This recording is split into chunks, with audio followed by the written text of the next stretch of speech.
कोपरीतील हनुमान जन्मोत्सवात जपली वाचन चळवळ। विश्व पुस्तक दिनानिमित्त पवनसूत प्रतिष्ठानकडून पुस्तक वाटप। ठाणे पूर्वेकडील कोपरीतील श्री पवनसूत सेवा प्रतिष्ठानने ज्ञानदानाचे कर्तव्य म्हणून हनुमान जन्मोत्सवानिमित्त वाचन चळवळ जपण्यात आली। विशेष म्हणजे हनुमान जन्मोत्सवा दिवशीच आलेल्या दिनांक 23 एप्रिल या विश्व पुस्तक दिनाचे औचित्य साधत साईनाथ नगर येथील हनुमान मंदिरात जन्मोत्सव सोहळ्यासाठी येणाऱ्या अतिथी भाविकांना बुकेऐवजी बुक म्हणजेच पुस्तके प्रदान करण्यात आली। ठाण्याचे माजी खासदार डॉक्टर संजीव नाईक यांनीही श्री हनुमानाचे दर्शन घेऊन मनोभावे पूजा केली। यावेळी शेकडो नागरिकांनीही डॉक्टर संजीव नाईक यांची भेट घेऊन आता झेपावे संसदेकडे अशा शुभेच्छा दिल्या। तर युवा सेना नेते हेमंत पमनानी यांनीही श्री हनुमानाचे दर्शन घेऊन भाविकांना भंडारा वाटप केले। कोपरीतील श्री पवनसूत हनुमान मंदिरात हनुमान जन्मोत्सवानिमित्त गेली 44 वर्षे विविध उपक्रम राबविण्यात येतात।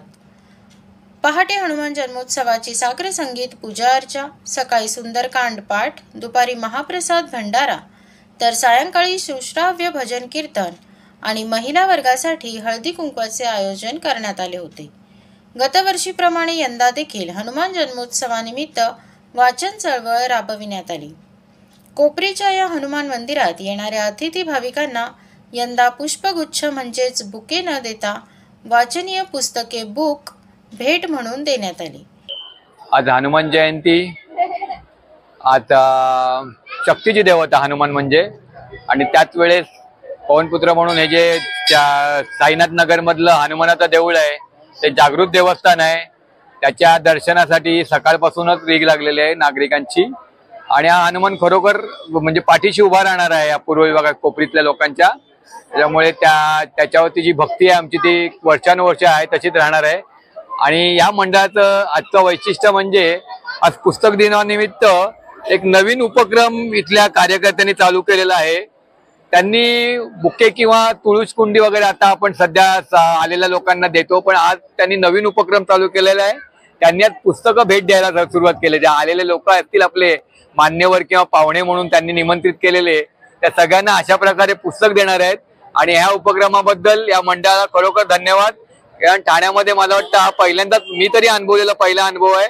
या अनुभवाला आहे या पुस्तक वाटपाला अशाच प्रकारे ठाण्यामध्ये बाकीच्या मंडळांनी पण या मार्गदर्शनाखाली अशाच प्रकारे पुस्तक वाटप यापुढे चालू करावं अशी विनंती करतो। हनुमान जयंतीच्या सगळ्यांना शुभेच्छा देतो। ठाण्यातील या वाचन चळवळीसाठी अनघा प्रकाशनने अमोल नाले यांनी पुढाकार घेतला। ब्युरो रिपोर्ट, जनादेश। आपली माणसं, आपला देश, पाहत रहा जनादेश। तर लोकसभा निवडणुकीत मतदान करणारच नाही, आदिवासी क्रांती सेनेचा इशारा।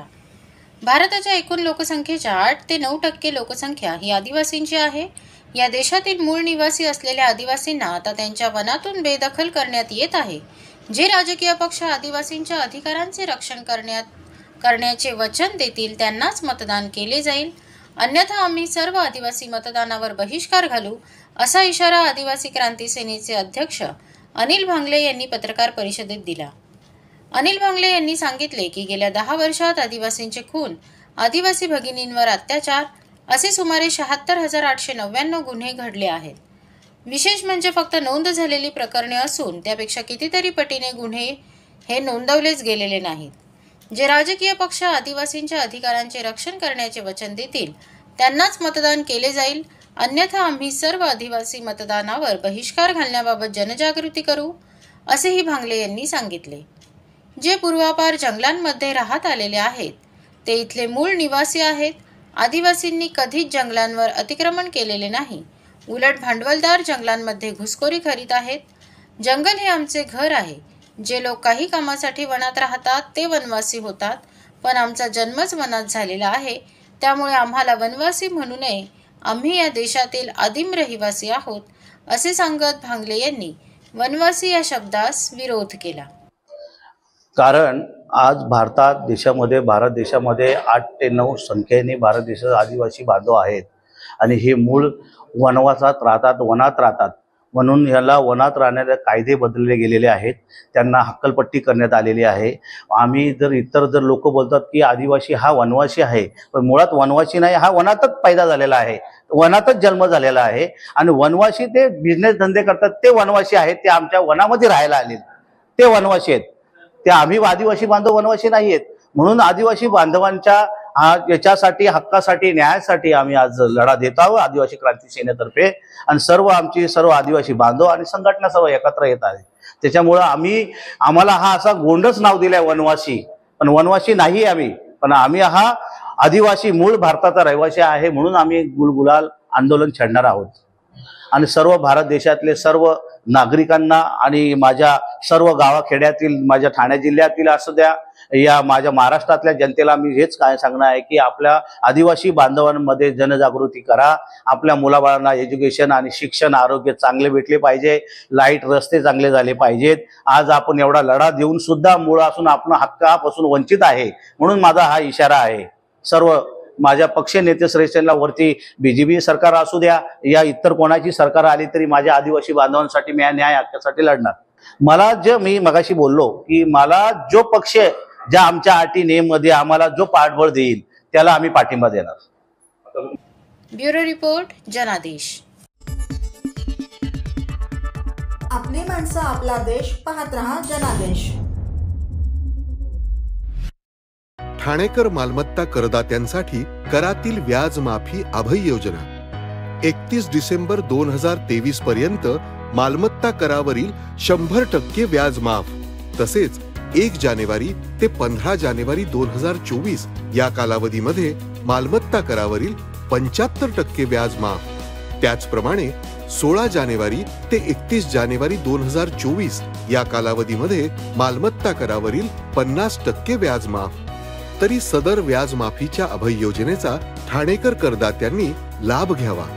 महानगरपालिकेच्या कोणत्याही संकलन केंद्रावर कर भरण्याची सोय आहे. एटीएम, डेबिट, क्रेडिट कार्डद्वारे कर भरण्याची सुविधा उपलब्ध करून देण्यात आली आहे. सोमवार ते शनिवार या दरम्यान सकाळी 10:30 ते सायंकाळी 5 वाजेपर्यंत संकलन केंद्राची वेळ असून करदात्यांच्या सोयीसाठी रविवारी संकलन केंद्र सकाळी 10:30 ते दुपारी 1:30 वाजेपर्यंत सुरू ठेवण्यात येत आहेत. यासोबतच ठाणे महानगरपालिकेच्या propertytax.thanecity.gov.in या संकेतस्थळावर ऑनलाईन पद्धतीने मालमत्ता कर भरण्याची सुविधा उपलब्ध करून देण्यात आली आहे. तसेच गुगल पे, फोन पे, पेटीएम आणि भीम ॲपद्वारे आपला कर सुलभतेने जमा करू शकता. ठाणे महापालिका क्षेत्रातील सर्व करदात्यांना विनंती आहे की आपण या व्याज माफी अभय योजनेचा जरूर लाभ घ्या आणि आपला मालमत्ता कर लवकरात लवकर महापालिकेमध्ये जमा करून महापालिकेस सहकार्य करा. धन्यवाद. TJSB सौर शक्ती कर्ज, गो ग्रीन, करा वीज बिलावर बचत. आकर्षक व्याजदर, 84 महिने परतफेड कालावधी, 80% लोन, व्यावसायिक आणि उद्योजकांकरता सुद्धा. अधिक माहितीसाठी तुमच्या जवळच्या शाखेला भेट द्या किंवा संपर्क साधा. 1800-223-466 आणि 1800-266-3466. सर्व नागरिकांना आवाहन करण्यात येत आहे की सध्या डासांमार्फत पसरणाऱ्या डेंग्यू या आजाराचा प्रसार रोखण्यासाठी प्रत्येकाने पुढील प्रमाणे कार्यवाही करावी. डेंग्यू आजार एडिस इजिप्ती हा डास चावल्याने होतो. या डासांची पैदास साचलेल्या किंवा साचवलेल्या स्वच्छ पाण्यामध्ये होते. 8 दिवसांपेक्षा जास्त दिवस पाणी उघडे व साचून राहिल्यास त्यात डास अंडी घालतात. अंड्यांच्या अळ्या तयार होऊन पुढे डास तयार होतात. यासाठी आपल्या घरातील पाणीसाठे, उदाहरणार्थ बॅरल्स, पिंपे, टाक्या, हौद, रांजणे इत्यादी दर आठवड्याला रिकामे करून घासून पुसून कोरडे करून पुन्हा भरावे. 1 दिवस कोरडा दिवस म्हणून पाळावा.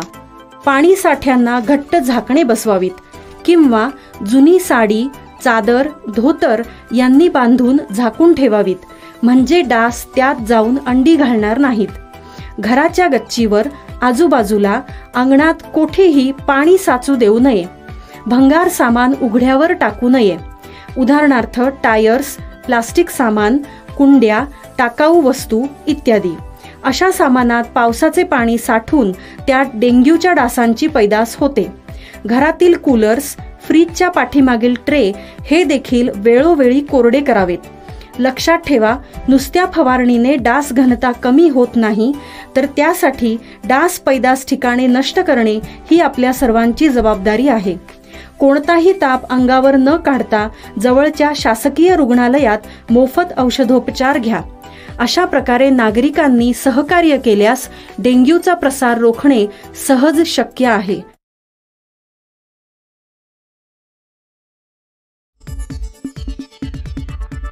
आपली माणसं, आपला देश, पाहत रहा जनादेश. आदित्य ठाकरेंचा ठाण्यात युवा सेनेच्या वतीने तीव्र निषेध. आदित्य ठाकरे यांनी मुख्यमंत्री एकनाथ शिंदे यांच्या विरोधात उच्चारलेल्या शब्दाच्या निषेधार्थ ठाण्यात शिंदेंची युवा सेना आक्रमक. ठाण्यातील टेंभी नाका येथील आनंद आश्रम येथे आदित्य ठाकरे यांच्या विरोधात युवा सेनेच्या वतीने आंदोलन करण्यात आले. यावेळी आदित्य ठाकरे यांच्या फोटोला चपलेने मारण्यात आले व तीव्र निषेध आंदोलन करण्यात आले. काल माननीय मुख्यमंत्री एकनाथजी शिंदे साहेब यांच्या एका प्रतिक्रियेवर आदित्य ठाकरे यांचं तोल ढासळलेलं आहे आणि त्यांनी अत्यंत खालच्या पातळीवर जाऊन माननीय मुख्यमंत्री एकनाथजी शिंदे साहेब यांच्यावर टीका केलेली आहे. मला खऱ्या अर्थाने हे सांगायचं आहे की सत्ता गेल्यानंतर त्यांचं मानसिक संतुलन हे पूर्णपणे ढासळून गेलेलं आहे. तुम्ही बघतायत की त्यांनी नीच ह्या शब्दाचा प्रयोग माननीय मुख्यमंत्री एकनाथजी शिंदे साहेब यांना उद्देशून केला. मला आदित्य ठाकरेंना एकच प्रश्न विचारायचा की खऱ्या अर्थाने नीच कोण? आज कोरोना काळामध्ये जेव्हा खऱ्या अर्थाने जनतेला तुमची गरज होती तेव्हा तुम्ही PPE किटचा भ्रष्टाचार, बॉडी बॅगचा भ्रष्टाचार तुमचे सगळे फ्रेंड सर्कल करत होते, तुमचे मित्रमंडळी करत होती. ते खऱ्या अर्थाने नीच आहेत आणि त्यांना सपोर्ट करणारे म्हणजे मेन तुम्ही स्वतः नीच आहात. त्यामुळे युवा सेनेच्या माध्यमातून आज मोठ्या प्रमाणावर इथे एक आंदोलन छेडलेलं आहे आणि त्यांनी जे माननीय मुख्यमंत्री जे कोरोना काळामध्ये स्वतः PPE किट घालून डॉक्टर असतील, रुग्ण असतील किंवा रस्त्यावरची जनता असेल यांचं मनोधैर्य वाढवण्याचं काम करत होते आणि मागच्या 2.5 वर्षामध्ये ज्या प्रकारचे निर्णय घेऊन त्यांनी जनतेचं भलं केलेलं आहे अशा कार्यसम्राट मुख्यमंत्र्यांवर एवढ्या खालच्या पातळीवर जाऊन टीका केली त्याबद्दल युवा सेना ठाण्याच्या वतीने आज त्यांच्या प्रतिमेला जोडे मारून आम्ही इथे निषेध व्यक्त केलेला आहे. यावेळी युवा सेनेचे राहुल लोंढे, नितीन लांडगे, ऋषिकेश माने, यज्ञेश भोईर, जितेश गुप्ता, विराज निकम व युवा सेनेचे ठाणे शहर, जिल्हा परिसरातील सर्व पदाधिकारी, कार्यकर्ते यावेळी मोठ्या संख्येने उपस्थित होते. ब्युरो रिपोर्ट, जनादेश.